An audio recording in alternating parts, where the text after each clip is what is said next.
Buenas tardes a todos. Después de 14 días es un placer estar reunidos nuevamente para dar continuidad al webinar, por lo cual les agradecemos la compañía. En esta oportunidad, quien hará la presentación es Tobias Ruprecht, de Alemania, que nos hablará sobre el neoliberalismo in the former Soviet Bloc, con la mediación del amigo Ernesto Bauplatsky, profesor de la Universidad Nacional de General Sarmiento e investigador del CONICET de Argentina. Soy grato a Max Jara por el contacto con Tobias. Gracias, Max. El tema nos abre una interesante oportunidad, pues en principios a los latinoamericanos nos suele aquejar a menudo el complejo de próspero, pero nos hemos animado a dar un salto idético y transponer nuestros marcos regionales. Al fin y al cabo fue aquí donde se dieron las primeras experiencias neoliberales y ello nos brinda la posibilidad de contar con datos empíricos de primera mano para los análisis, como Tobias se encargará seguramente de mostrar, y con ellos la posibilidad de alzar vuelos teóricos con mayor fundamento, algo que hasta hace poco nos era casi negado. Y hoy ya nos animamos a hacer con más soltura. Antes de pasar la palabra, aprovecho para anunciar la presencia en el sexto encuentro de Torb Opsvik de Noruega, que nos hablará sobre neoliberalismo y su uso del Estado, la paradoja ortodoxa desde los casos argentinos y chilenos, con la mediación de Alison Droppa, postdoctorando de Unicamp. Con lo cual finalizaremos el primer ciclo de 2020. Ya estamos pensando y prácticamente está en sus detalles finales el segundo ciclo de 2020, pero nos vamos a dar un respiro unos días y ya anunciaremos él de modo completo, ¿no? Como pueden haber podido acompañar por los anuncios en las redes sociales, está igualmente en gran forma, ¿no? Entonces, los esperamos tanto para el sexto encuentro como para posteriormente la continuidad al evento. Y ahora le paso a la palabra a Ernesto, que se encargará de conducir la sesión de hoy, por lo cual le agradezco a él y a Tobías haber aceptado esta invitación para discutir sobre un tema que seguramente va a abrir espacio para algunas preguntas y futuras cuestiones que nos ha dejado picando ya el texto que pasara para servir base de este encuentro. Saludos a todos. Muy bien. Bueno, buenas tardes a todos quienes se acercaron a participar del webinar. Agradezco en primer lugar a Hernán la posibilidad de participar de este ciclo, al cual he tenido la posibilidad de acompañar como televidente, internauta, no sé cuál es el término. Estoy muy contento de formar parte ahora de una manera más activa. Lo que yo haré es presentar brevemente a Tobías para darle la palabra. Luego de su exposición yo haré algunos breves comentarios, algunas sugerencias sobre su presentación y, si les parece, damos lugar ahí para la presentación de comentarios y sugerencias por parte de quienes nos están acompañando, y luego le damos a Tobías un tiempo para responder algunas de esas observaciones. Cuando tuve la oportunidad de mirar un poco el currículum de Tobías, me sorprendió en primer lugar lo escandalosamente joven que es. Siempre queda de cualquier manera el consuelo de que eso es algo que con el tiempo se cura. No hay por qué envidiarlo. Pero en segundo lugar, tiene un recorrido vital y académico extraordinario por lo variado. Él inicialmente inició su formación en Alemania, pero luego de allí siguió un derrotero bastante atípico. Trabajó en una universidad en Dinamarca, trabajó en la Universidad Libre de Berlín.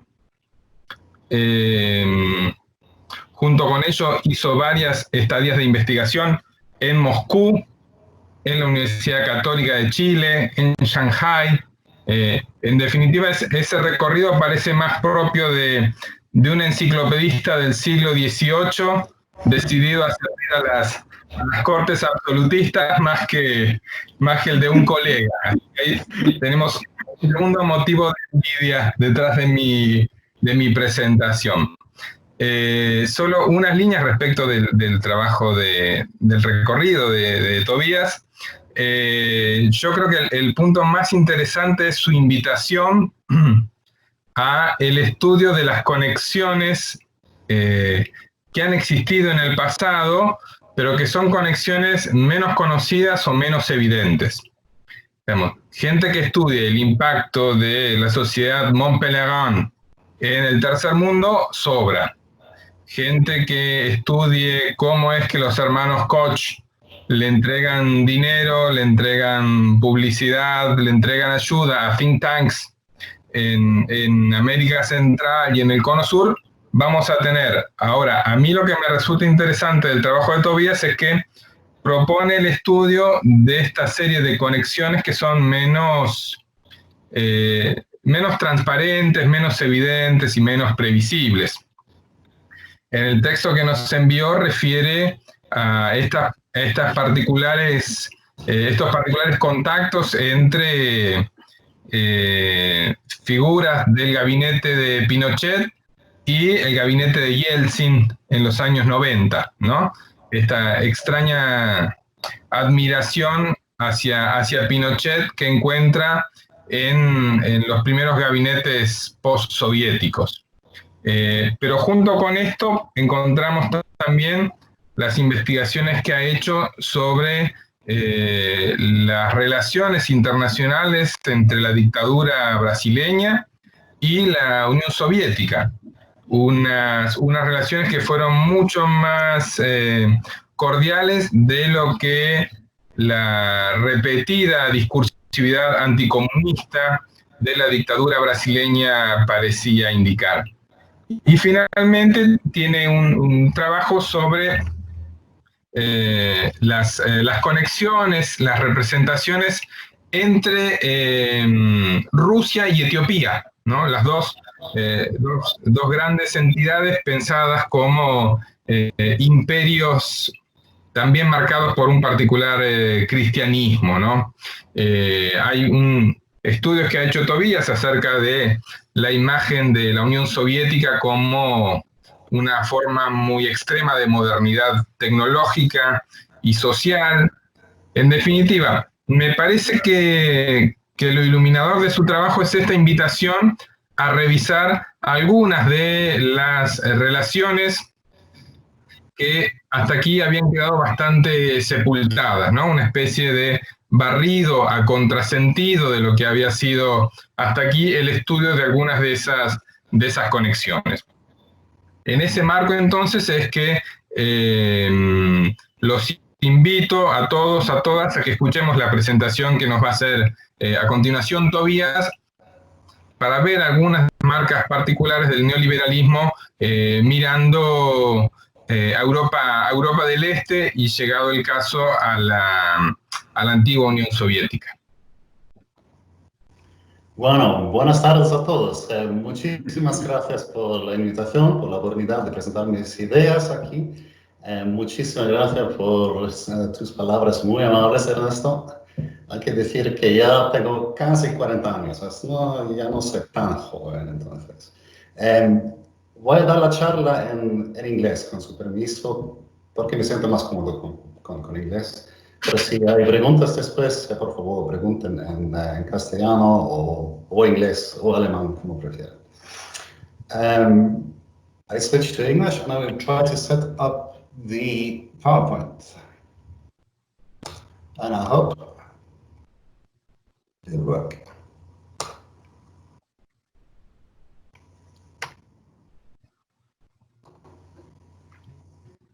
Ernesto, can you give me thumbs up if you can see my presentation? Is it working? Okay. Is it working? For me, not. Oh. It is. Okay, it's okay. I got it. Shall we wait a bit? Okay, go ahead. I will make a start, and if anything is not working, then please do give me a note. I want to use this opportunity today to talk about a paper that I wrote rather recently. It's still unpublished, and it's a paper about the roots of forms or varieties of neoliberal thought in countries outside of the Western European, North American world. And the key idea in this paper is to look at the emergence, the local emergence of similar ideas, which are not necessarily called neoliberal by those who came up with these ideas, but which I identify as neoliberal. And the two case studies that I look at in this paper are Chile and Russia. And I decided for this talk today, I will focus on Russia for two reasons. First off, I was announced, my talk was announced as a talk about neoliberalism in the former Soviet bloc. This is why I focus on Russia. And also I think, I don't want to talk for too long. It's exhausting, isn't it, to listen to talks over video phone and also in English. So I thought I'd rather keep this relatively brief, only talk about the Russian case, and then I'm very happy to answer any questions that you may have afterwards. So I split up this talk into two parts. And the first part, I want to talk about neoliberalism as a global spectrum of ideas on economy and statecraft. Is a kind of an attempt to explain what I understand neoliberalism is and what it is not. And after this more theoretical, if you will, part, I will then discuss the case of Russia and give you a brief overview where I think neoliberal ideas in Russia when the late Soviet Union emerged from. And I'll start with the first part, neoliberalism as a global spectrum of ideas on economy and statecraft. There are plenty of definitions of neoliberalism or plenty of usages of the term neoliberalism. Very often it's just used as a term. It's not quite clear how the author defines this term. And I discern these four most common usages of the term neoliberalism. It's very often used for a set of economic policies or a development scheme which roughly follows the deregulating prescriptions of the Washington Consensus. And usually this is presented as something that is emerging from the Anglo-American world and is then carried into the rest of the world. Quite often, neoliberalism is also used for an epoch in economic history, and usually as an age of an increasing dominance of global finance. So a lot of books, a lot of articles use neoliberalism for a period that starts roughly in the mid-1970s with the end of the Bretton Woods system. Usually in these narratives, the age of neoliberalism ends with the financial crisis of 2008 and the return of populism. Followers of Michel Foucault like using the term neoliberalism as, in a sense of an all-encompassing rationality.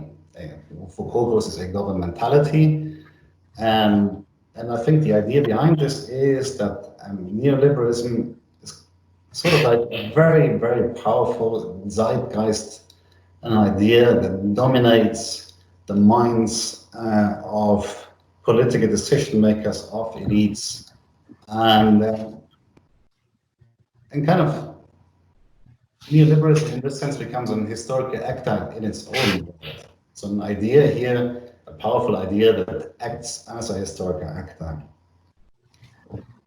And then, of course, a kind of definition of neoliberalism that you all are familiar with is simply the use of neoliberalism as a derogatory term for free market capitalism.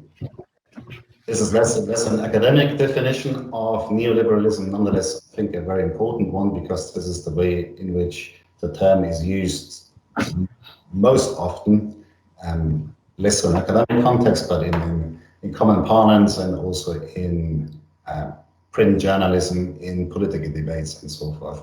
And interesting, what traditionally it's a term that the left used to criticize free market capitalism, but what we see over the last couple of years is that the right as well, parts of the new right started embracing the term neoliberalism, probably taken from the left, to criticize as well what they see as market fundamentalism. Or on the left, then it's occasionally also used as kind of the latest installment of bourgeois class struggle. So I think these are the most common definitions of neoliberalism, and I don't like any of them particularly, because if you use neoliberalism for so many different phenomena, then in the end it becomes kind of a useless term. If all of this is neoliberalism, then everything is neoliberalism, and nothing is neoliberalism. I think for all of these definitions here, they are more useful terms. I go to this in a bit more detail in the paper, so I think for all of these, there are existing terms. There's not really a reason to use the term neoliberalism for it. So I would call this a problematic lumping together of many different phenomena under a normatively loaded umbrella term. And my own understanding of what neoliberalism is a much more precise one, a much more narrow definition. And I think neoliberalism is a spectrum of ideas. It's not only one idea, but it's a spectrum. And it's a spectrum of ideas about statecraft and political economy, not only about the economy, but very importantly about the political economy.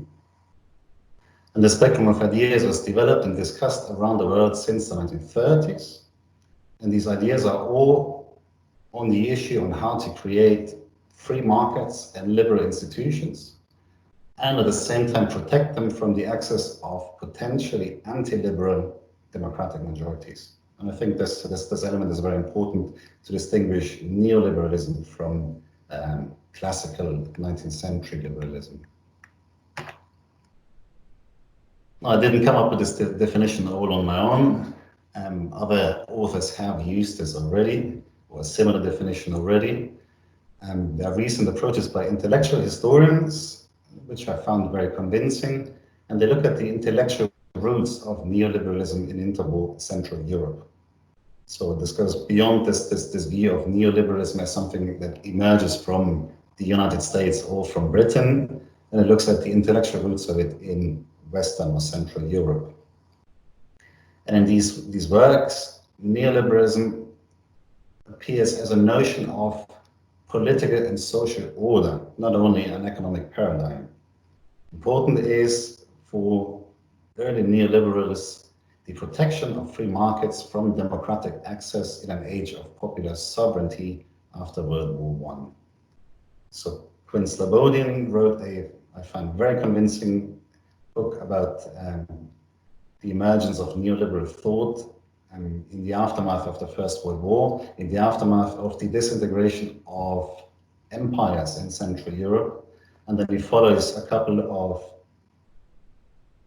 social scientists, economists, and their ideas on how to preserve free markets in an age of democracy. So the early emergence of neoliberal thought was very much to do with this impression that intellectual academic elites in the interwar period had with the emergent democracy, and also, sadly, the tendency of democracy to degenerate into populism and worse, National Socialism in the case of Central Europe. So for them, from early on, democracy was not necessarily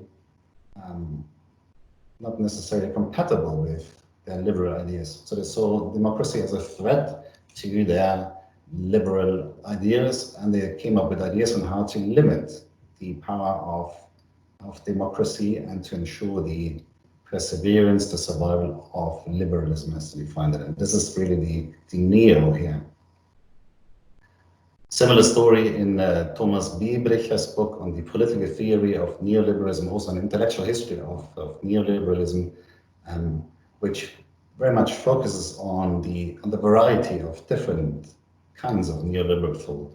So neoliberal thought is not only something that it's very often associated with, Chicago School and Milton Friedman and these people, but there's a much broader spectrum of neoliberal ideas that comes from Central Europe in the 1930s, and Biebricher here studies the French form of neoliberalism. He studies the ordoliberal school, which he includes in his family of neoliberal approaches, and then also the more famous ones, the Chicago and Virginia school, which emerged under the influence of European immigrants who went to the United States during the Second World War. So these are approaches that I found very convincing, kind of intellectual histories of neoliberalism.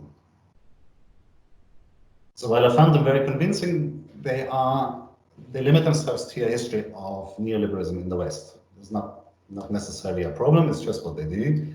But if you want to look at forms of neoliberalism outside of the United States and Western Europe, then there are a couple of different approaches to study this. I would call one of these schools the diffusion model, and the other one the translation model. There's this collected volume by Mirowski and Plehve, The Road from Mont Pelerin. It's an excellent collection of essays, you're probably familiar with it.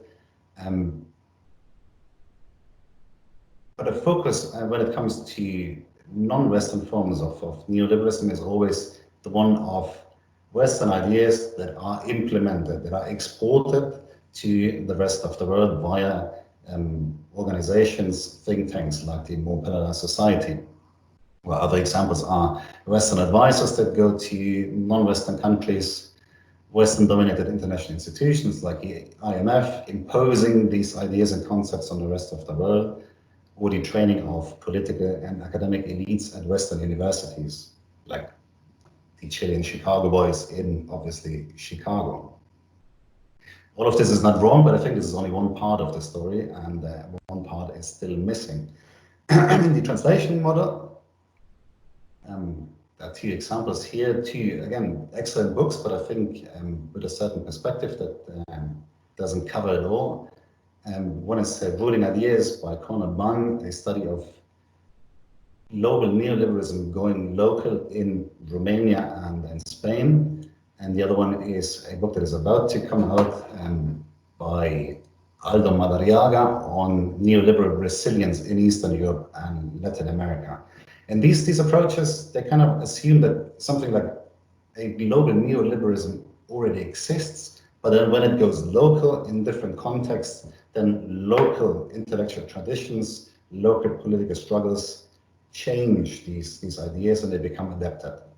So in many ways, this is quite convincing, but the story is still one of neoliberalism existing already outside and then being implanted in different local contexts. And again, I think this is only one part of the story. If you look at the book covers here, both books, funnily, I just realized this when I made the PowerPoint presentation today, both use this image of branches. So there's a great image of these ideas exist, but then they kind of branch out and become different. Figure here, figure there, in local contexts. But if you allow me to stay within this metaphor here, what I'm interested in is the roots of neoliberal ideas that exist in different local countries, local context already before global neoliberalism connects to them. So again, my definition of neoliberalism is that of a spectrum of ideas about statecraft and political economy, developed and discussed around the world since the 1930s on how to create free markets, liberal institutions, and protect them from democracy. And in this paper that I circulated, which you perhaps had a chance to look at, I make three arguments. The first one is roots of this kind of thought, which we could call neoliberal, already exist in many different local contexts, including in Chile and in Russia, before they connect to other varieties of neoliberalism. The second argument is neoliberalism is better characterized as a socio-political philosophy than as an economic paradigm or a technocratic vision. And the third argument is actual economic reforms are not simply the implementation of a neoliberal agenda, but the result of multiple political and intellectual trajectories and domestic power play. So I'm not very convinced of these Foucauldian approaches that say there is such a thing as a neoliberal state, and everything that a government does that is neoliberal is the implementation of an idea that is already there, and they're just the executors of an idea. Many governments, including Russian and Chilean governments, were influenced by neoliberal ideas, but they were not simply executors of ideas that came from elsewhere. As much for the theoretical part. In the second half of my talk, I want to talk about Russia. So in the case of Russia, neoliberal ideas certainly had an impact on what was happening there in the 1990s after the disintegration of the Soviet Union. But there's a very strong notion, a very dominating idea of that what was happening in terms of economic reform in the 1990s was taken from the West.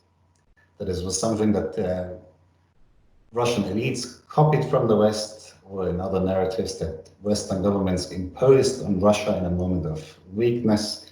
And we get different variations of this theme, but the idea is still this is something that comes from the outside, is implemented in Russia, and then creates economic chaos. And I think this is, of course, it's not entirely 100% wrong, but it's only, I think, a smaller part of a much more interesting story.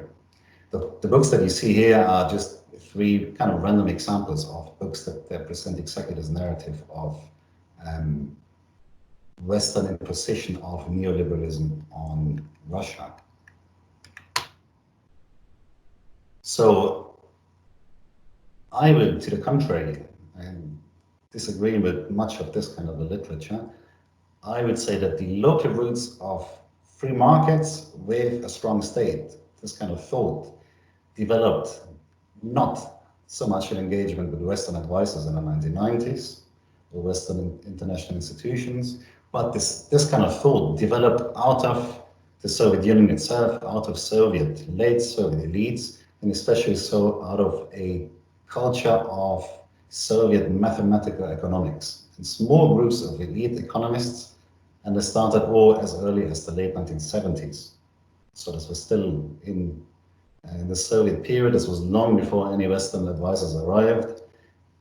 Very similar ideas were developed in the Soviet context without much influence of Western neoliberalism, or perhaps none at all. Western market economy was, or Western type market economy was the goal of these reformist thinkers, but they took more inspiration for their transition from other historical and peripheral models. One is a model that Hernan and I discussed before. This is the West German reforms of the 1950s, which was an important point of reference for Russian liberals. And the other one is Chile under Pinochet. So this is something that I studied already, that I published on already, so I won't talk about this today. But if you are interested in the Soviet-Russian perception of the Pinochet reforms and of Pinochet as a political leader, then you can have a look at this paper I wrote a couple of years ago, Formula Pinochet, Chilean Lessons for Russian Liberal Reformers during the Soviet collapse. But as I said, I don't want to talk about this aspect so much. I want to talk about the local roots of neoliberalism in the Soviet Union today.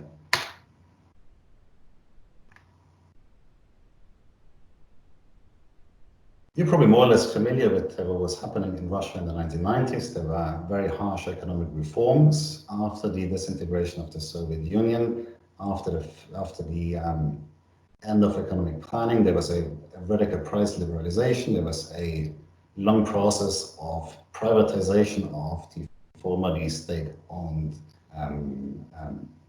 industry and the entire economy. And there was a deregulation of the Russian economy.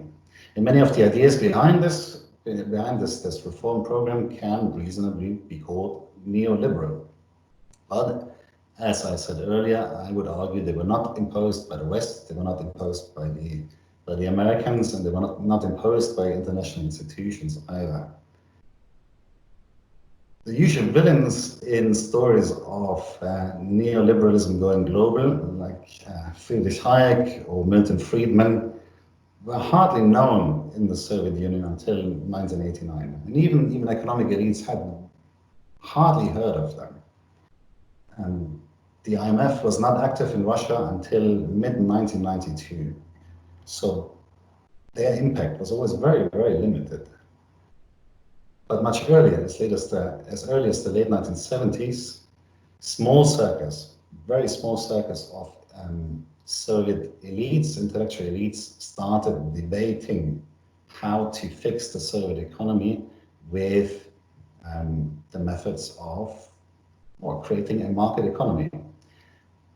Now keep in mind, these are very, very small groups, tiny groups of dissidents and very small groups of young economists at elite institutions in the Soviet Union. But they're nonetheless important because it's exactly these people who then call the shots in the 1990s. So these are very small groups, but in the 1990s, they become Minister of Finance, Minister of the Economy, Prime Minister, and so forth. So it's very interesting to look at the intellectual history of these people. What did they actually do before the disintegration of the Soviet Union? How did they develop their ideas before they got in touch with Western advisors and so forth? Important to say is that in the discussions in the 1970s and 80s on how to liberalize the Soviet economy, they were discussing the economy, not the political system. So the idea that a liberalized Soviet economy would also mean a liberalized political system was not part of the discussions at all. It was just not envisionable, I would say, to see an end to the rule of the Communist Party. But what they did see was the opportunity to nudge the communist government towards a more efficient market economy. Let me just give you two examples, two bit random quotes from dissidents and economists who were discussing and illegally publishing works on how to deregulate the Soviet economy. If you're not familiar with the term samizdat, it simply means self-publishing. So of course you could not publish positive interpretations of capitalism in the Soviet Union. And so people wrote this themselves, wrote it on typewriters, and distributed this. And as early as 1978, a Soviet dissident by the name of Viktor Sokirko edited a whole journal, a regular journal, which was called In Defense of Economic Freedom, illegally. When they caught him in the early 1980s, they actually sent him to prison for a couple of years for this. But just a quote from one of the issues of his journal, which shows that there was an awareness or a notion of the complete failure of economic planning amongst these elites. And let me just read this for you here. The only real alternative for the country and its leadership, wrote Sokirko, is above all the soonest renouncing of the lethal idea of all-encompassing planning and the fast legalization of social regulation based on markets. In fact, there is no such thing and there never will be a planned economy. In fact, what exists is only an illegal market economy. So they believe there is already some kind of a market in the Soviet Union. And a person who developed this idea in the early 1980s was Vitaly Naishuh, who wrote a whole book, which he published illegally well, he wrote it in 1981, then he published it illegally in 1985. And Naishuh also said there is no economic planning in the Soviet Union. The economic system in the Soviet Union runs based on what he calls an administrative market, black markets. And Naishu said a voucher privatization is the solution. This means all the assets of the Soviet economy should be given to the Soviet population in form of vouchers, stocks, if you like. And this will end the power of the bureaucrats and bring about levels of living standards as in the United States. And this is the kind of privatization model which then in the 1990s is actually implemented. But its idea is already there as early as in 1981. And how did these people come up with these ideas? How did someone like Naishu develop an idea of privatization of the Soviet economy? He developed these ideas because he was part of the economic elite. He was a researcher in one of the leading research institutes in the Soviet Union on mathematical economy, which was actually part of the state planning agency Gosplan. So this is really the heart of communist planning. And in this heart of communist planning, people had a very good awareness of the problems of planning. So a first-hand experience of the workings of the Soviet economy and the Soviet shadow economy. So these people in the center really realized that this planning system was not working. They realized that they were making all these plans in the center in Moscow, but was actually happening in the factories or in the entire economy, in this entire huge country, had very little to do with the plans and the mathematical models that they had developed in the center. And they could realize this because they were part of these elites. They had access to this information. Another source of their economic thought was the historical study of Russian and Soviet economic thought. So there is a Russian liberal economic tradition as well, or at least a tradition of liberal economic thought, and experiments with markets throughout the Soviet period. And these people read this literature and realized what the failures, what the problems were of these economic reforms, and they read contributions by Russian economists to anti-Soviet or anti-socialist debates in the 1920s, the socialist calculation debate. So they were very well informed about criticism of socialism because they have their own tradition of it in Russia as well. But there's also a political element to this.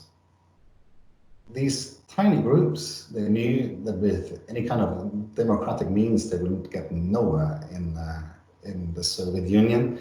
They knew they had a lot of resistance to face from political elites, but also from large parts of the population.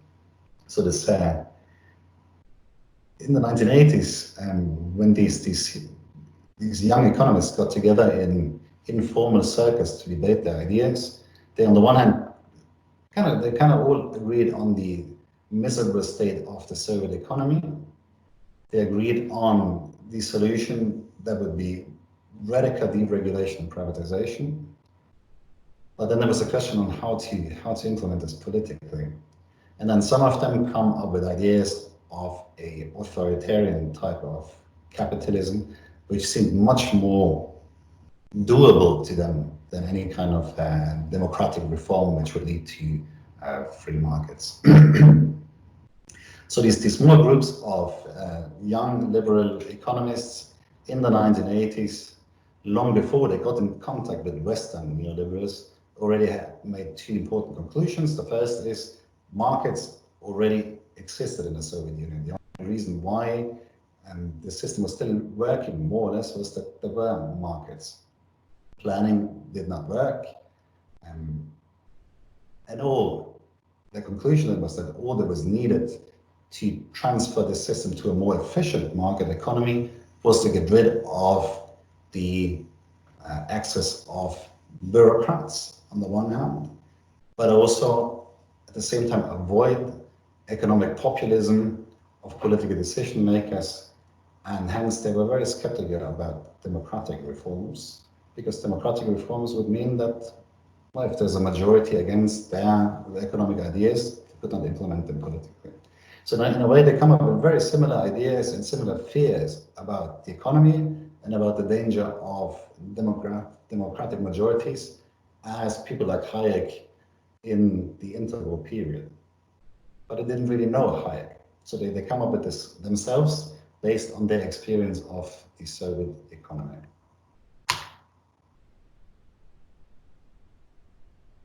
And in the 1990s, as I said earlier, it's exactly these kind of people, small groups of liberal economists who get access to power. So when the Soviet Union disintegrates after the August putsch of 1991, when Boris Yeltsin takes over as president of the Russian Federation, and eventually the Soviet Union disappears, then Yeltsin needed an economic team. And he decided he'd take on exactly these small group of liberals, and these people become finance minister, minister of the economy, and it's these people who try and implement their ideas. But only some of them actually do become politics. And this is why I'm a bit skeptical about saying Yeltsin was a neoliberal Russia in the 1990s, had a neoliberal government, because most of the things that they came up with, most of the ideas that these liberal economists had, never became politics. And they only had access to power as long as Yeltsin wanted them to have access to power. And as soon as Yeltsin realized that these economists were no longer helpful for him, he also discarded them and got rid of them. So we can't speak of a one-on-one implementation of a neoliberal agenda in Russia of the 1990s. And in the paper, I go into more detail on why I think this was not an implementation of a neoliberal agenda. And there are certain elements which it never managed to implement. And precisely, ironically, their fears of democracy were kind of confirmed, because more or less democratic Russia of the 1990s now had a parliament. And this more or less democratic parliament blocked basically everything that these liberal economists suggested when they were in power in the government. And so only a very diluted form of their reform ideas ever became politics. So I've come to the end. A quick run through neoliberalism as a locally created idea or philosophy in the Soviet Union. Just a quick recap, my definition of neoliberalism is that of a spectrum of ideas about statecraft and political economy, on how to create free markets and liberal institutions and protect them from the excess of potentially anti-liberal democratic majorities. This was the case in the interwar period in Central Europe, and these people actually called themselves neoliberals. But very similar ideas were developed in other places as well. Chile in the 1960s would be a case which I won't present today. And I've spoken a bit about the creation of very similar ideas in the late Soviet Union, 1970s and 1980s. These ideas were created in the Soviet Union, largely based on an engagement with local conditions. Western impact was not so important at the time. And the other, I think, important argument that I want to make is that these neoliberal ideas, only had limited impact on political decision-making in the 1990s. So I think neither Yeltsin or, as you sometimes read today, Putin could reasonably be called neoliberal. I would suggest keeping the term neoliberalism for this social political philosophy and not so much for actual politics. Thanks very much.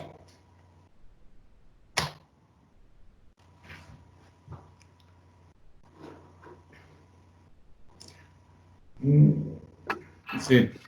Muy bien. Bien. Muchísimas gracias, Tobías, por tu presentación. Ha sido muy sistemática.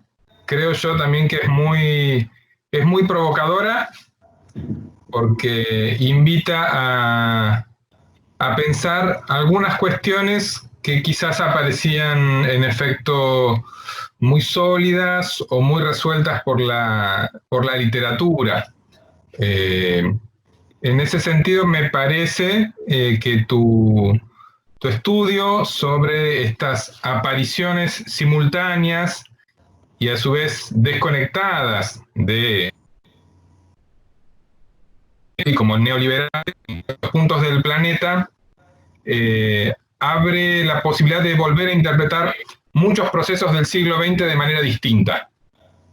Me parece que la propuesta de mirar estas apariciones sincrónicas, pero no conectadas, de neoliberalismo como reacciones ante la soberanía popular, ante el triunfo de la democracia, nos invita a revisar el siglo XX bajo coordenadas que me parece que son novedosas.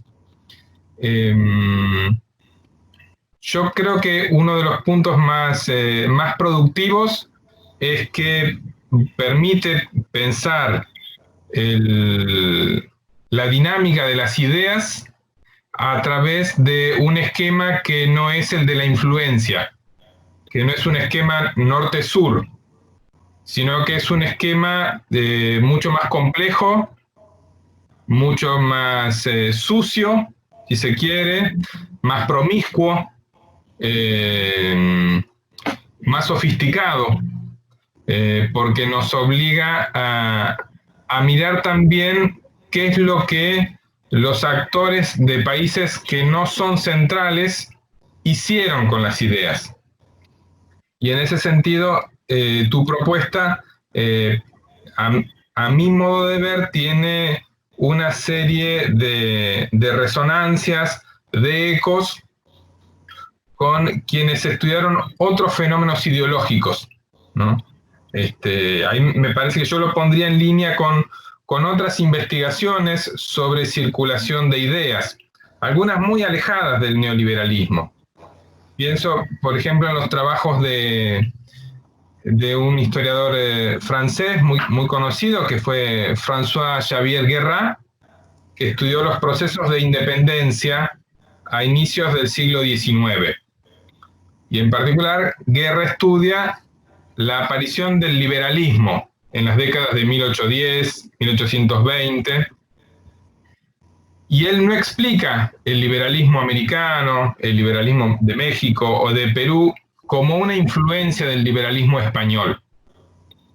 Él dice, el liberalismo en Lima, en México, en Río de Janeiro, en Montevideo, es contemporáneo del liberalismo de Nápoles, de Madrid, de París, de Lisboa, pero lo que hay allí no es una relación de influencia.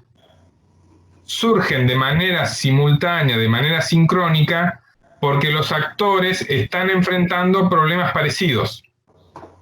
En el caso de Guerra, él plantea que es el problema de la modernidad política. Hoy la tesis de Guerra está muy discutida, pero sí lo que me parece interesante es pensar que hay una sincronización ideológica que no tiene que ver con las influencias, sino que tiene que ver con que los actores están enfrentando problemas parecidos, con independencia del punto del planeta en el cual estén asentados. La segunda referencia que yo haría, o la segunda invitación, es a revisar algo de lo que el sociólogo chileno Debes Valdés ha dicho sobre el neoliberalismo, en particular sobre el neoliberalismo latinoamericano. En un libro que sacó hace ya algunos años, quizás lo conoces, de Historia del Pensamiento Latinoamericano, Debes Valdés postula la idea de que el neoliberalismo no nació en América Latina, pero aquí tuvo algo así como un nido muy cálido, ¿no? Tuvo un espacio y fue apropiado. Y fue apropiado al punto de que los neoliberales latinoamericanos crearon sus propios conceptos, crearon sus propios términos, sus propios enemigos y una agenda bastante singular, ¿no? En particular, la bestia negra de los neoliberales latinoamericanos es la CEPAL, ¿sí? Que es algo que no tiene sentido fuera de América Latina. Crearon la noción del desarrollo hacia afuera, ¿no? El espejo invertido de la noción de desarrollo hacia adentro de la CEPAL. Dice Deleuze, crearon su propia mitología, ¿no? En particular, él está pensando en el libro de Hernando de Soto sobre la informalidad en Perú, el libro ese, El otro sendero, ¿no? Donde el autor postula que la informalidad limeña es una muestra de creatividad, de emprendedorismo, de capacidad de reacción, ¿no? Y que hay allí una potencialidad. Entonces, hay una especie de idealización de la pobreza, y ese sería un tono específico del neoliberalismo latinoamericano.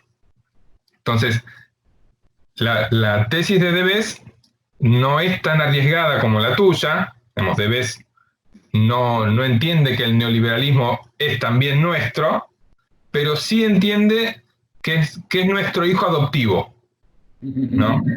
Es eso, y que terminó pareciéndose mucho a los padres. Esa es un poco la hipótesis de Deleuze. Después, marcaría 3 cuestiones más a título de preguntas. La primera es que en tu texto y también recién en tu presentación oral, insistí mucho en marcar el gap que existe entre la filosofía política, ¿no? El neoliberalismo entendido como una especie de antropología negativa, ¿no? Una antropología pesimista, y el policy making, ¿no? Mientras que el neoliberalismo como cosmovisión sería abstracto, sería más universal, el policy making es mucho más, más sucio, más promiscuo, más negociado, ¿no? Hay más transacciones, es menos ajustado al ideal. Yo concuerdo en eso. Ahora, también invitaría a encontrar cuáles son los puntos en los cuales se tocan las ideas y la construcción de una política pública. Porque es cierto que son cosas distintas, son actores distintos, pero muchas veces tenés espacios de conexión, ¿no? Yo pienso, el propio Jaime Guzmán pasa de ser un teórico a un sujeto que tiene una oficina en el Poder Ejecutivo, y después pasa al Senado. Entonces, dado que los neoliberales en general son sujetos que tienen capacidad para jugar en múltiples esferas a la vez, ¿no? Pueden ser académicos, pueden ser funcionarios, pueden trabajar en el Banco Mundial, pueden asesorar a bancos, pueden estar en los medios, ¿no? Prestar atención a esa capacidad también para estar simultáneamente en la gran filosofía y en la política pública, ¿no? Lo digo para evitar lo que en tu paper llamás algo así como una división departamental del trabajo académico, ¿sí?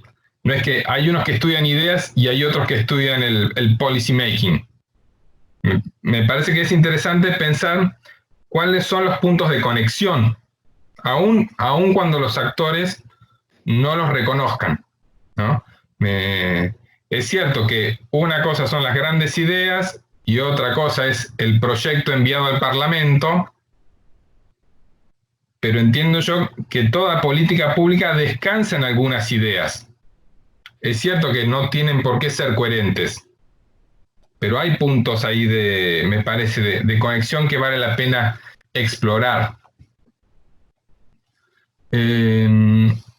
La segunda cuestión que yo marcaré es que me parece que incluso esta idea de que hay tipos nacionales de neoliberalismo, quizás tiene una mamushka más adentro, ¿sí? No solo la gran mamushka de la dominación global y de la gubernamentalidad de Foucault, está la mamushka del Fondo Monetario Internacional, la mamushka nacional, pero quizás adentro hay otra mamushka, que es la competencia y las tensiones entre neoliberales de un mismo país. ¿Sí? Porque estos sujetos siempre están discutiendo entre sí. En ese sentido, yo a veces los llamo algo así como son trotskistas de derecha, ¿no? Son sujetos que dedican muchísimo tiempo a la disputa con sujetos con los cuales tienen mucha cercanía ideológica. Entonces, me parece que en cada país, a su vez, uno puede detectar estos espacios de competencia, que a veces representan intereses materiales, a veces representan, no sé, el alma mater donde fueron formados, a veces son meramente cuestiones de celos y de egos individuales, pero me parece que quizás esa noción de un neoliberalismo nacional particular podría ser matizada para observar que en definitiva ese neoliberalismo nacional es el que le ganó la competencia a otros competidores nacionales. No, digamos, muchos de los economistas neoliberales tienen amigos en el exterior. Todos tienen amigos en el exterior. Pero hay amigos que son mejores y amigos que son peores. Hay amigos más prestigiosos que otros. ¿Sí?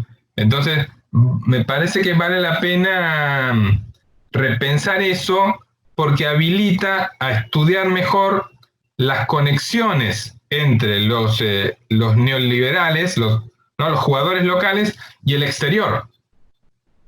Porque en los 80 no, pero en los 90 se pueden usar esas herramientas, se puede mostrar el diploma de la Universidad de Chicago para convertirlo en una moneda para quedar mejor posicionado en el gabinete, en la televisión, en la prensa, etcétera, ¿no? Entonces, eso es una invitación a ver esas conexiones también entre lo subnacional y lo internacional. Y la última cuestión, y con esto ya invito a que vayan preparando las preguntas para colocar en el chat, es una cosa que a mí me gustó mucho del trabajo, que vos no lo decís explícitamente, y es una pregunta acerca de si estarías de acuerdo, en que me parece que esta forma de pensar al neoliberalismo como una voluntad de una utopía, es eso, es el deseo de construir una particular sociedad, un particular estado, un particular estado mental, ¿no? Es una conquista por el Estado y por las almas, ¿no? En ese sentido, me parece que esa perspectiva lo que hace es volver a enmarcar al neoliberalismo en la familia de las derechas. En la familia de las derechas, ¿no? As a part of the right-wing family. ¿No? Entonces, al entenderlo más como ideología que como el consenso de Washington, es posible entender al neoliberalismo como parte de la gran familia de las derechas, en el sentido de que es un proyecto político de largo aliento, ¿no? Ya tiene 80 o 90 años, un proyecto de largo aliento, de largo plazo, cuyo propósito es controlar el ejercicio de la soberanía popular. Entonces, pensado así, el neoliberalismo aparece como un proyecto que tiene muchos aires de familia tiene mucho parecido con otras ideologías de derecha que están todas marcadas por una utopía en la cual las personas se regularían, podrían regular de manera natural, de manera no conflictiva, la distribución de bienes, de oportunidades, y se respetarían las jerarquías que la propia naturaleza social brinda, ¿no?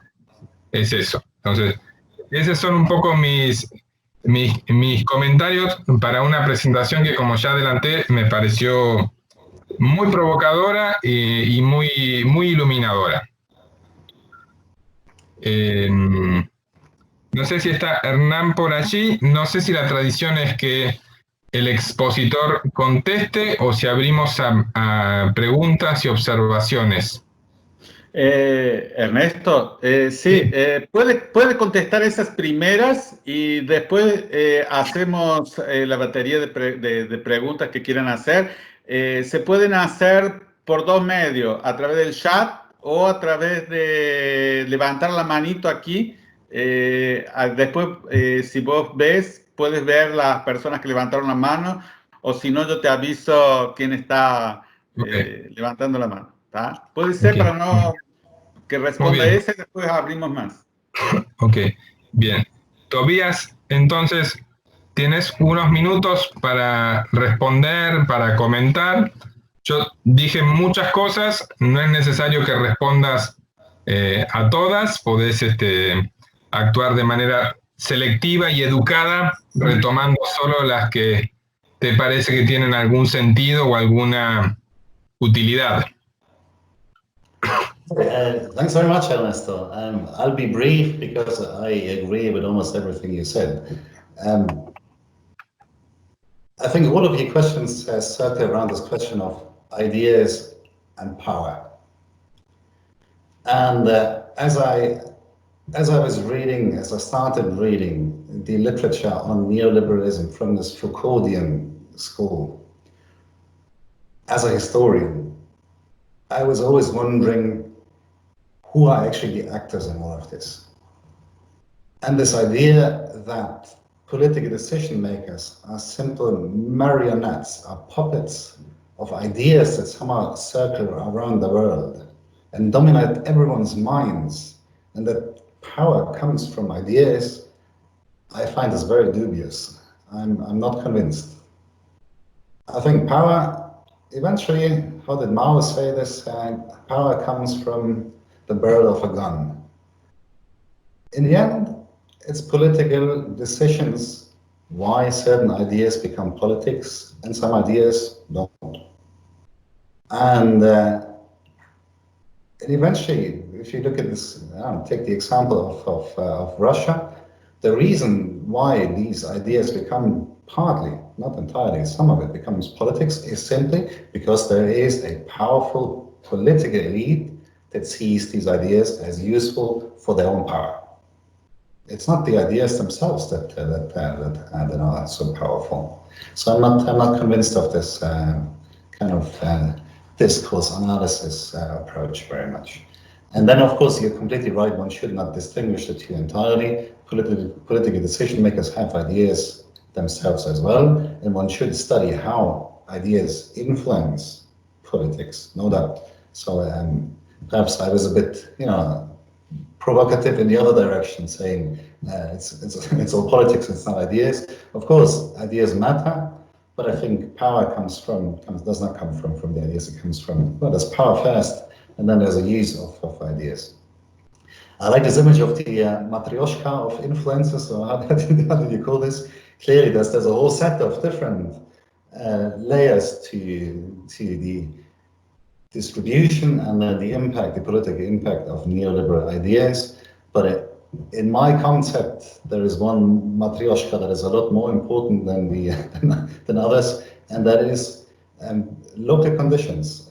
I think this is really crucial, and I think the Soviet case is a very good example for this, because we're talking about the Soviet Union. This was a very isolated society. They did not have much access to information from abroad, and these were elites, so they had access to information on what was happening around them, And then as you explained with this example of liberalism in Latin America, it emerged in reaction to certain conditions in situ. And then only based on this initial experience, then the international experience becomes important.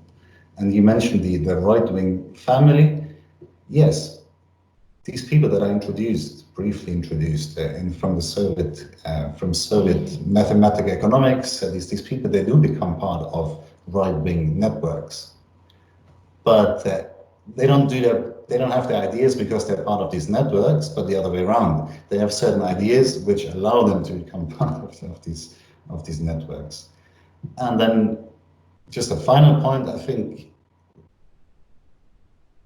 on the interplay between ideas and foreign ideas and power. Very often, I mean, these people want their ideas implemented politically, and so they very often bring in advisors from the West, because this creates a model that they can point at, which gives them more access to politics. It's not that they take their ideas from, I don't know, Milton Friedman, but they can bring in Milton Friedman and say, this guy has a certain reputation because he's this famous American economist. Listen to what he says. It's not that they take the ideas from him, but they use him as a gateway to power in their own context, which I think applies very well to the story of Friedman going to Chile as well. Perhaps this is the first answer. Thanks a lot. Bien. ¿Es el momento entonces de levantar la mano o de colocar las preguntas en el chat?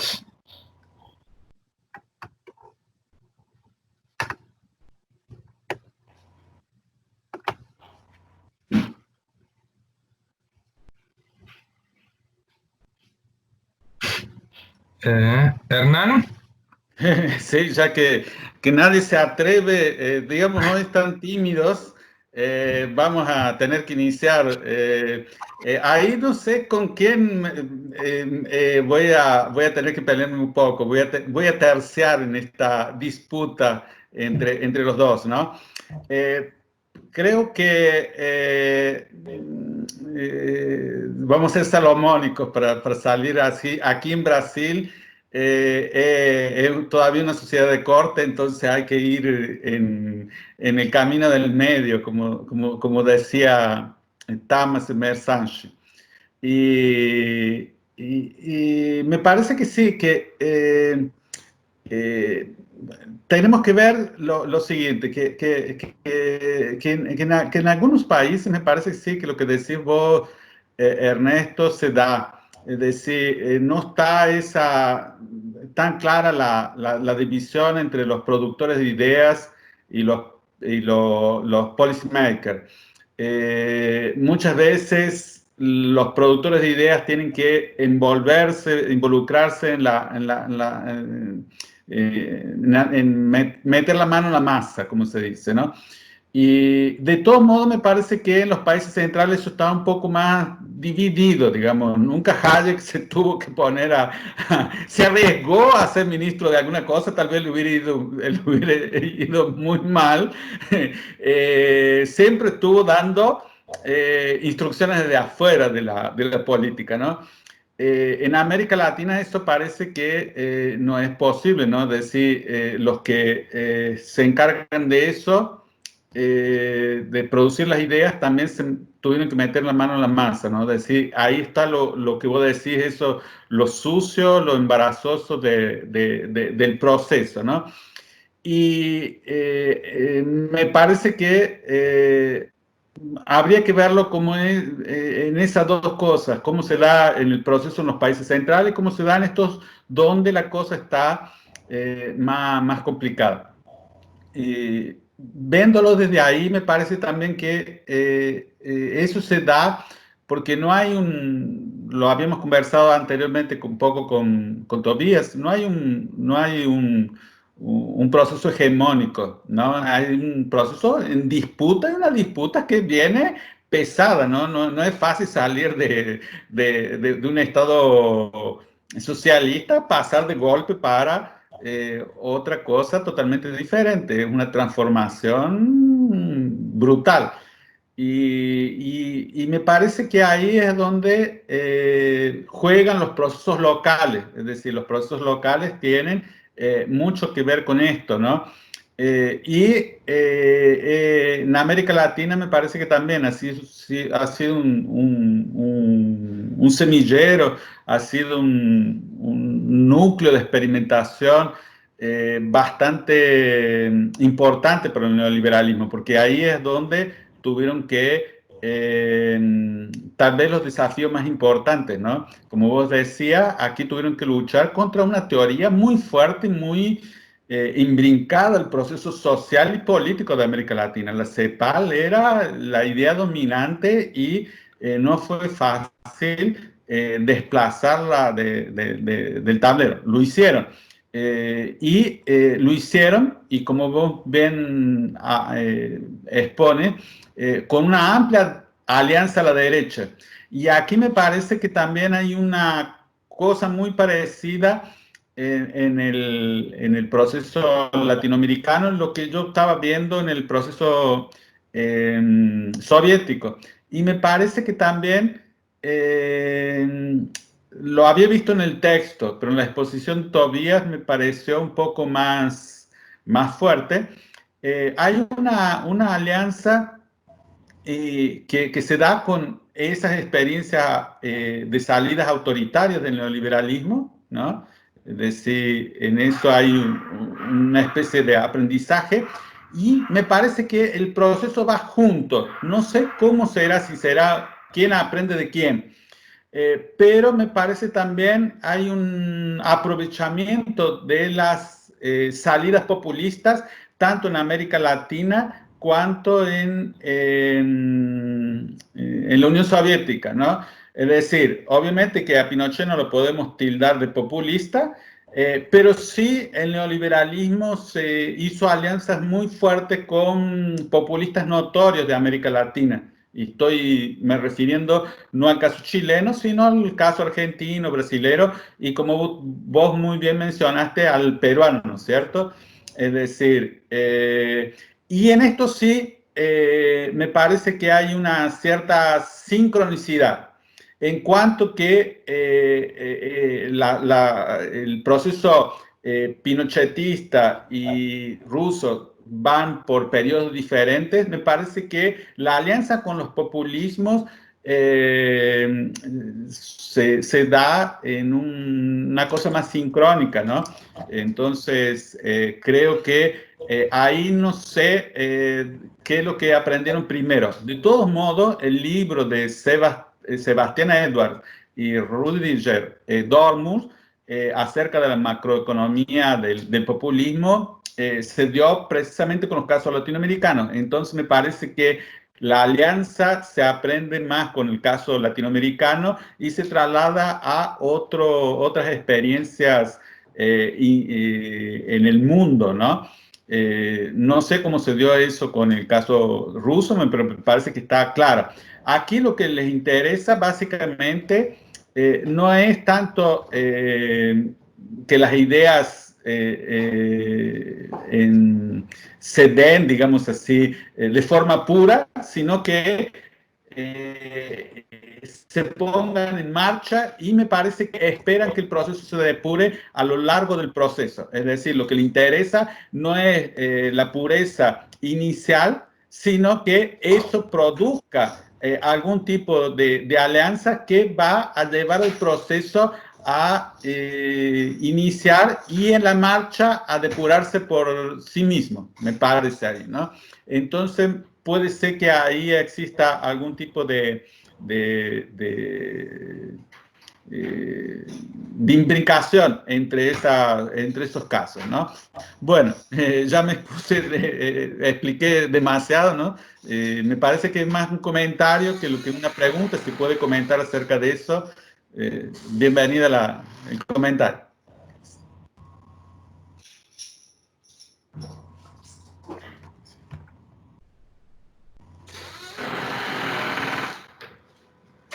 Can I just quickly say something about this authoritarianism, populism, neoliberalism connection? I think it's an interesting, perhaps, irony of history that the neoliberals were always so concerned about democracy and populism, but then in the 1990s, it's exactly these kind of political leaders that implement some of the ideas. Well, Yeltsin clearly was a populist in many ways. Or if you look at the whole range of South American presidents of the early 1990s, it's populists who partly implement neoliberal economic reforms. Fujimori, Collor de Mello, Menem. It's exactly the kinds of people that the neoliberals were afraid of, who then in the 1990s implement some of their ideas. But again, I would really emphasize that the authoritarian moment that these leaders represent does not come from liberalism. Russia, the political system in Russia did not need any inspiration for authoritarianism from anyone. They had their own, and they knew how to do this, and there was no need for inspiration from abroad. You could say the same about military dictators in South America, for that matter. Bien, tenemos una pregunta en el chat de Baño Bachiste Ribeiro.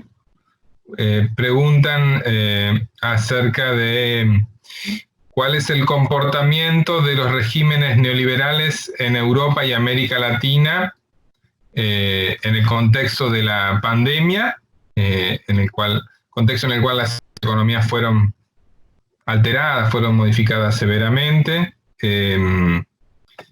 Y junto con esta pregunta tenemos una solicitud que es de Carolini Hippie. Carolini, ¿estás ahí? Sí. ¿Quieres hablar? Bienvenido. I will talk in English. I think it's better for understanding, but I can speak German, but that is not so well. Okay, so I have a briefly question. My doubt is those ideas, those neoliberal ideas, they came to Russia by where specifically by international relations between the Botschaft or became from those neoliberal friends that those people had around the world, because I work with ideas of ordoliberal and social market economy, how they came in Brazil. And I see here those ideas came by the international relations between the government, because I think since 18s and 70s it's almost impossible for a nation to be alone in the world. They have to be relations each other, economics, socials, and whatever. And the think tanks, institutions in Germany, specifically Friedrich von Neumann Stiftung and Konrad Adenauer Stiftung, they came to Brazil and they spread those ideas, those ordoliberal ideas, and so on. So that's an example of my thesis. But I think in Russia, maybe something like that could happen. I don't know if you researched about it in this way or not, if you saw that. That's my question. Ok, gracias, Carolini. Max Jara. Well, first of all, thank you for your presentation. It was very thorough and enlightening. Second of all, sorry for my English. And first of all, I have a couple of questions for you, Tobias. For example, the first, what was the Russian neoliberalism intellectual linked to the process of neoliberalization in Eastern Europe? How can you analyze such processes together? How can you characterize the concept of democracy for Russian neoliberals? And was it the same for every group, or isn't it? And finally, what were the alternative models to neoliberalism in the process of transition to the democracy in Eastern Europe? There was something different that the path that they followed? And thank you. Muy bien. ¿Alguien más?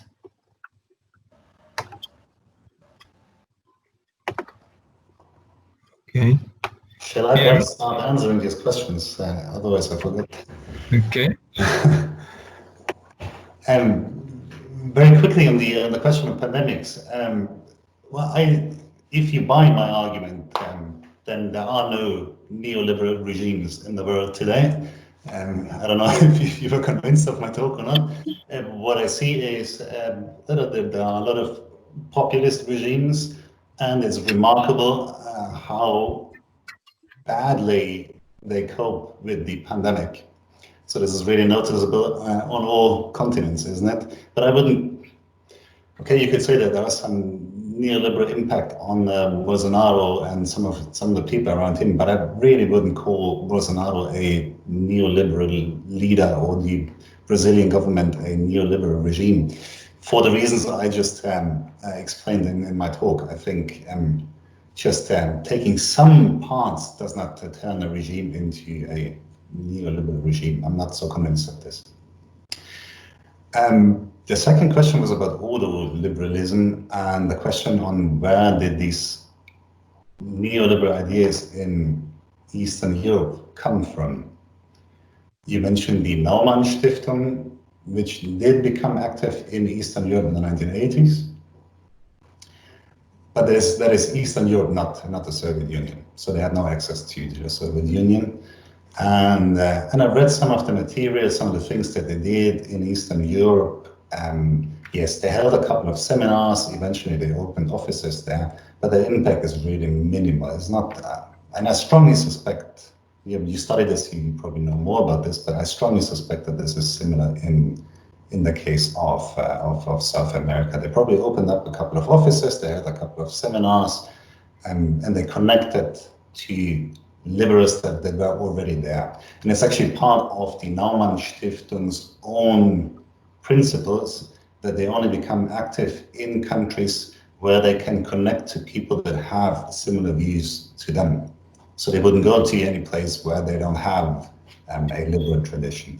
So I wouldn't overestimate the impact of Naumann Stiftung. There's also Konrad Adenauer Stiftung. I think they were even more active in spreading these ideas of ordoliberalism. But again, this is a story, perhaps some impact on Eastern Europe, but I'm pretty sure zero impact in the Soviet Union.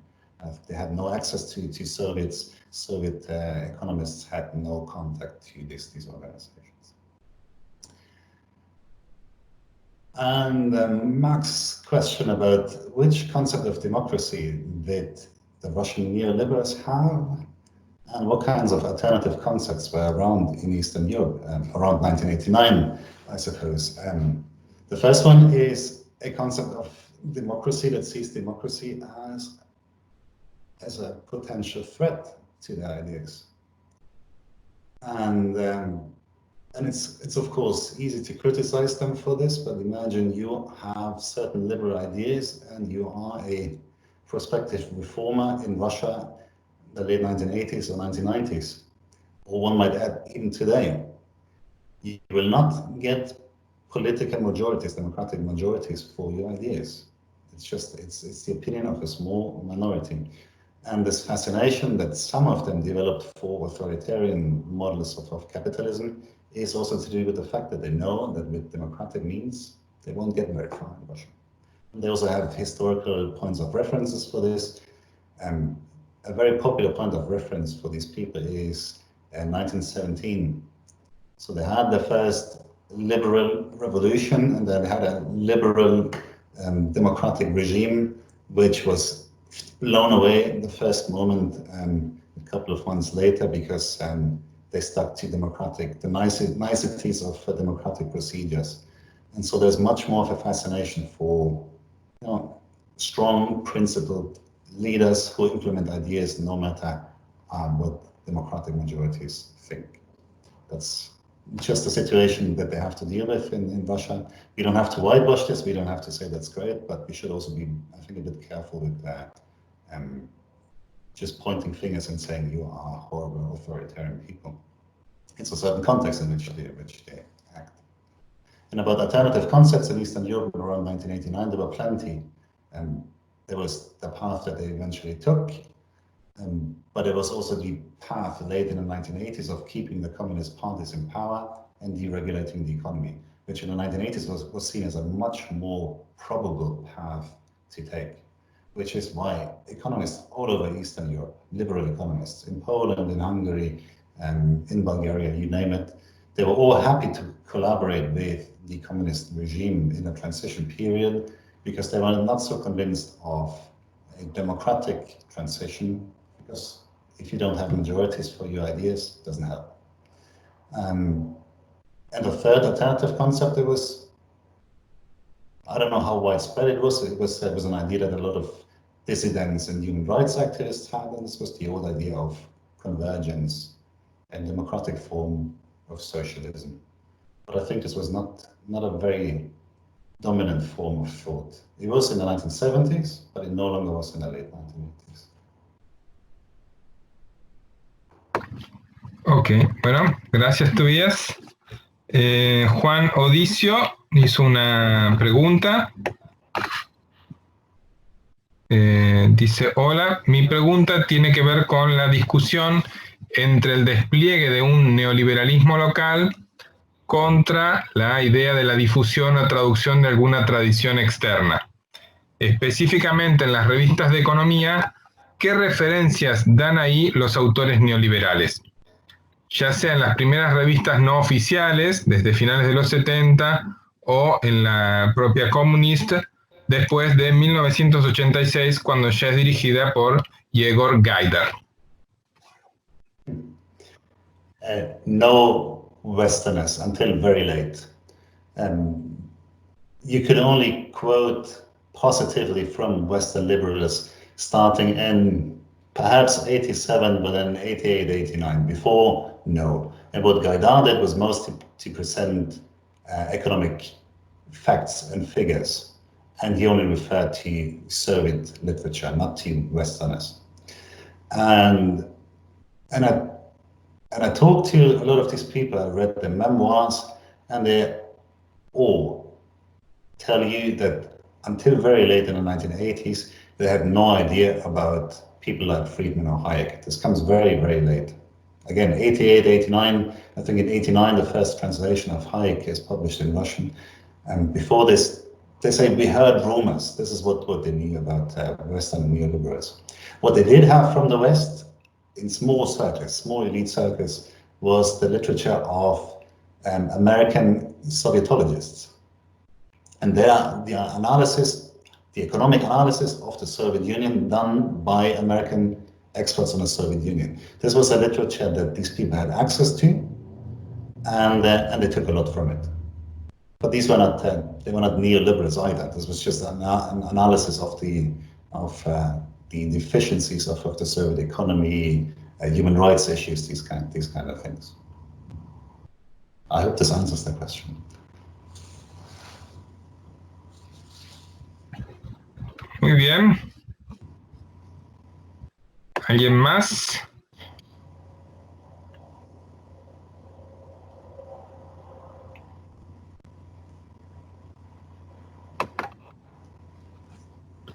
Ok. Hernán.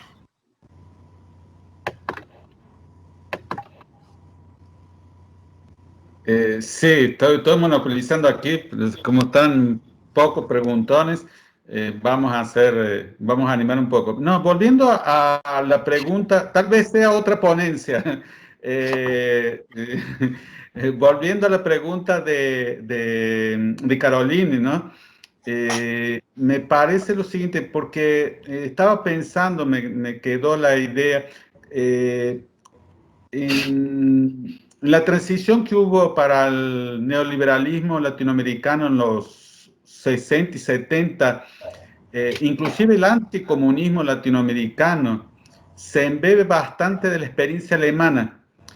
Una de las cosas que tuve la oportunidad de investigar en primera mano es que varios de todas esas figuras pasan por Alemania. Y pensando en el caso, digamos, de la transición del comunismo a la economía del mercado, Alemania también vivió eso, ¿no es cierto? Porque tenía de la República Federal, pero también estaba la Alemania Oriental, ¿no? Entonces, un poco que hubo alguna influencia, digamos, de la experiencia alemana en la transición en los países de la ex Unión Soviética, o solo quedó en el caso alemán. Shall I answer right away? There's an interesting phenomenon, this perception of the West German model, because everyone from a whole spectrum of politics refers to the West German model, and everyone interprets the West German model in the way they like. So you have references to the West German model by Chilean right-wingers who say we want a type of neoliberalism like them. And you have references to West German economic reforms also by moderate market economists who say we don't want this American model of radical free market capitalism. We want a more organized form of a social market economy. So everyone really reads into this what they like, which I think again kind of confirms the point that I want to make, that it's mostly about local circumstances, and then people point to other examples, basically only to convince others of things that they already knew or believed to know. So I think this is this reference to the West German model.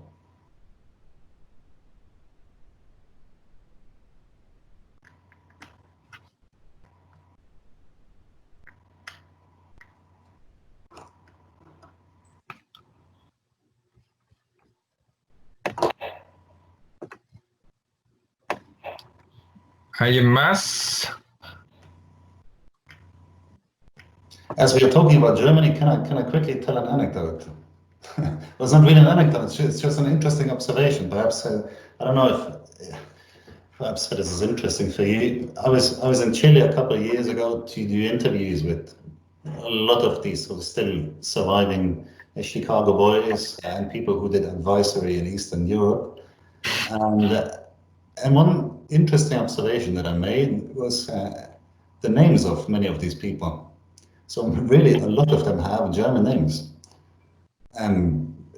From Hermann Bichy to Lüder Spitzenberg to Ihnen to, I'd say almost half of the people I talked to were from Chilean German families. So there seems to be, it's not something that I studied in seriously, but there seems to be a bit of I don't know, an ethnic component in their makeup as well. Really conspicuously many people of German descent, which perhaps, I don't know, made them more interested in the West German model than if they had no German connection. And just one final thing, I think something similar can be said about the Croatians in Chile. This interest that they had in the Yugoslav model in the 60s probably also had to do with the fact that a lot of Chileans have Croatian origin. And people like Tomic, Christian Democrats, leftist Christian Democrats, had quite an interest in Yugoslavia because of their own family background. So sometimes these coincidences matter in history as well, don't they? Muy bien. Bueno, gracias entonces, Tobías, por el tiempo. Gracias a todas las personas que se acercaron para compartir este quinto episodio del webinar. Y los invitamos entonces a todos, a todas, de aquí a 2 semanas para la siguiente sesión. No sé si Hernán, el por ahora dueño del circo, quiere despedirse. Sí, muchas gracias Ernesto, muchas gracias Tobías. Ha sido un gusto realmente y la verdad que aprender bastante también sobre una realidad que conocemos poco en América Latina, ¿no? Entonces ha sido bastante fructífero, espero que para todos nosotros. Y bueno, lo vamos a invitar para el sexto encuentro, que va a estar, como ya mencioné, a cargo de Tore Opskip de Noruega, que nos va a hablar sobre neoliberalismo y su uso del Estado, la paradoja ortodoxa de los casos argentinos y chilenos, y que va a estar mediado por Alison Dropa, que estaba, me parece, presente aquí en el webinar. Los saludo ya, ¿no? Y con eso encerramos este primer ciclo y después vamos a abrir para un segundo, donde también esperamos contar con la presencia de todos. A ver, no sé si quiere despedirse Tobías. Muchísimas gracias a todos. Muchísimas gracias, Hernán, por la invitación, por los comentarios, por las preguntas. Gracias, Ernesto, y hasta la próxima vez.